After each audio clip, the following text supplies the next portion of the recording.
Hey everyone, I'm so excited to go live today. It's almost the end of the year. I don't know about you, but I'm thinking about wrapping everything up that I can work wise as well as presents in the next couple of weeks so that I can have a nice clean finish to the end of the year. And I know so many folks are thinking about strategy and budgets for next year.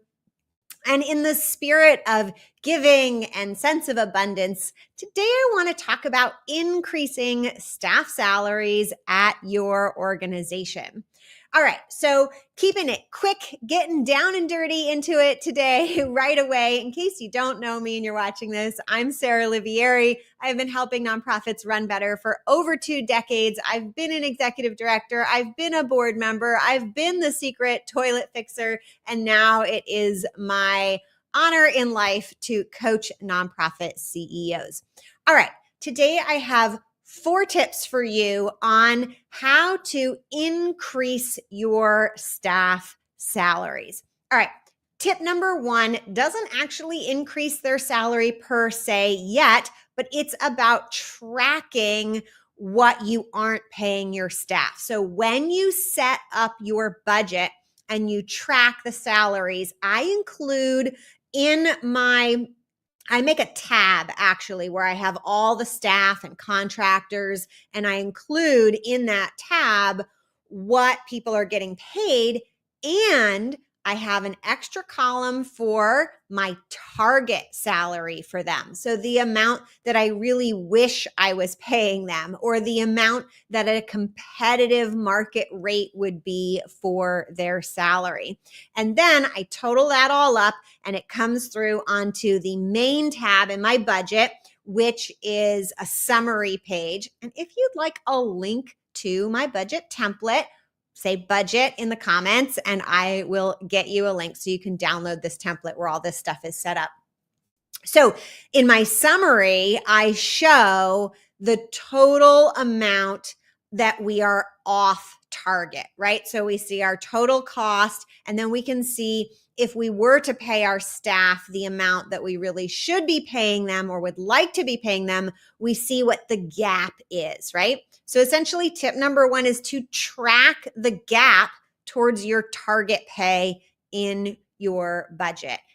Measuring things makes things happen in a magic way. All right. Tip number 2 is for every executive director who has ever thought about cutting their own salary because they couldn't afford it. Okay, so executive directors, and board members, right? Because you're going to be involved with this process. Rather than cut your own salary, I encourage you to become a major donor at your organization. Keep your salary as it is and contribute back to your organization enough so that your organization can afford to pay you your salary. What are the things you need to think about with this? 1, this changes the mindset dramatically, right? It puts the real number on paper and it shows for real that your executive director is a major supporter of your organization, contributing with their own salary to your organization. If you just cut your salary, it kind of disappears and people forget about it. The other thing it does is it puts the person who's really paying for the lack in funds in the driver's seat. It is no longer like you're not going to mandate that they make the donation, but they're going to, because it's going to be in their best interest so that they can get paid. They're the executive director. If there isn't enough money, ultimately they'll have to fire themselves. But this puts the executive director in the driver's seat deciding, and it brings a level of awareness that ultimately causes people to take action to increase the revenue so that the executive director does not have to be making such major financial contributions to keep the organization afloat. A few things to keep in mind here. Do check in with your CPA if you're going to do this. There are some thresholds of like what percentage of your total revenue can come from an individual who's there's some IRS rules. So just check with your CPA before doing this to make sure you're not going to send off any alarms that could get your status revoked. Typically, this won't happen, especially because it's a short-term solution. Executive directors who I know who have done this have gone to being able to pay themselves their salary without donating back within a year to a year and a half.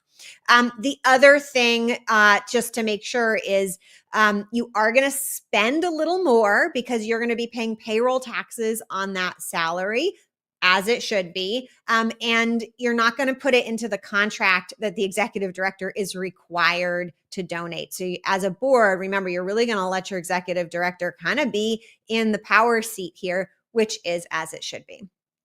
All right. Tip number 3 is hire for your fundraising functions first. Let me tell you that if you need more money to pay more folks, then you need to invest whatever money you have into fundraising, right? That means hiring people to do fundraising, or if you don't have any reserves to start that hiring process, then you need to pull people off your programming work and put them into fundraising until you've kickstarted that fundraising flywheel. That is ultimately how you have the money you need to invest in your fundraising capabilities, in your fundraising staff. And again, going back to that budget, and I see some budgets in the comments, I'm going to get to you when I am done. If you look at the budget template that I create, you will see that we have all of our fundraising and income costs and costs down at the bottom. I don't like to put them at the top. I like to put them at the bottom, below the so-called bottom line. So we really have a grip on how effective our fundraising is, what are the costs, and if it's covering our programming bottom line and our other general operating expenses bottom line. Okay, so that was tip number 3. Hire for those fundraising functions first. And let me just tell you a quick story here before I move on to tip number 4. When the pandemic first hit and everything's shut down, I sent out an email to my list. I forget what it was about. The thing that was notable was that I got all of these autoresponders back saying this person no longer works here. And all of those autoresponders saying that were from people in fundraising departments at nonprofits. A bunch of nonprofits got scared that they weren't going to have enough money. And the first thing they did was cut their fundraising staff. That is the opposite of what you want to do. They cut off their own feet. That is the worst thing you should possibly do. If you need more money, you need to invest more money first in fundraising.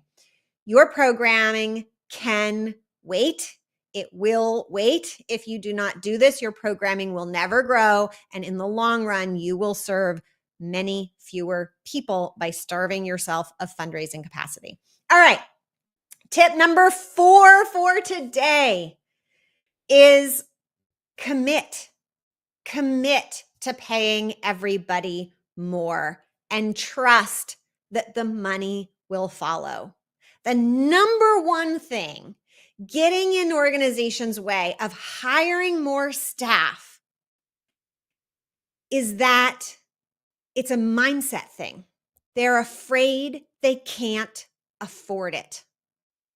But nothing will make you afford it. Nothing will trigger all the required actions to afford it, like starting to pay your people more. Let me say that again. Nothing will make you able to afford it and trigger all the actions that you need to take, like just starting to pay your people more and figure the rest out after. The return on investment will follow. Spend the money on your people. If you want to be really smart about it, start by hiring or paying more to get great fundraising people. and then the rest will follow. You have to take action first and trust. Ultimately, nonprofits underpaying their staff is a mindset problem, not a money problem. Nonprofits not paying their staff sufficient wages is a mindset problem, not a money problem. I saw a study recently on job openings for nonprofits. It was done this year, and it said that I think 3 out of 4, every 4 nonprofits has vacant job openings that they can't fill. And the number one reason why they can't fill them is because of salary constraints. They cannot compete. So I am telling you, notice that all of my tips today are ways to get you to think differently, because this is a mindset challenge. So let me know now, put mindset in the comments if you are with me. The hard thing about mindset challenges is they are really hard to overcome. The amazing thing about mindset challenges is all you need to do to fix them is change your mind.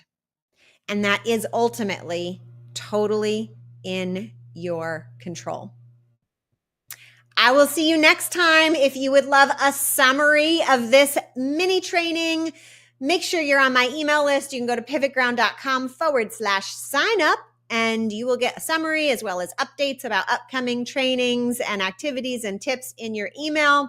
If you would love to get coaching and guidance and step-by-step support and how to implement all this stuff, we do that every week in the Thrive program. If you'd like to learn more about working with me, you can go to pivotground.com/application. You're going to fill in a quick form. It's super easy, only takes a couple minutes. It's free to apply.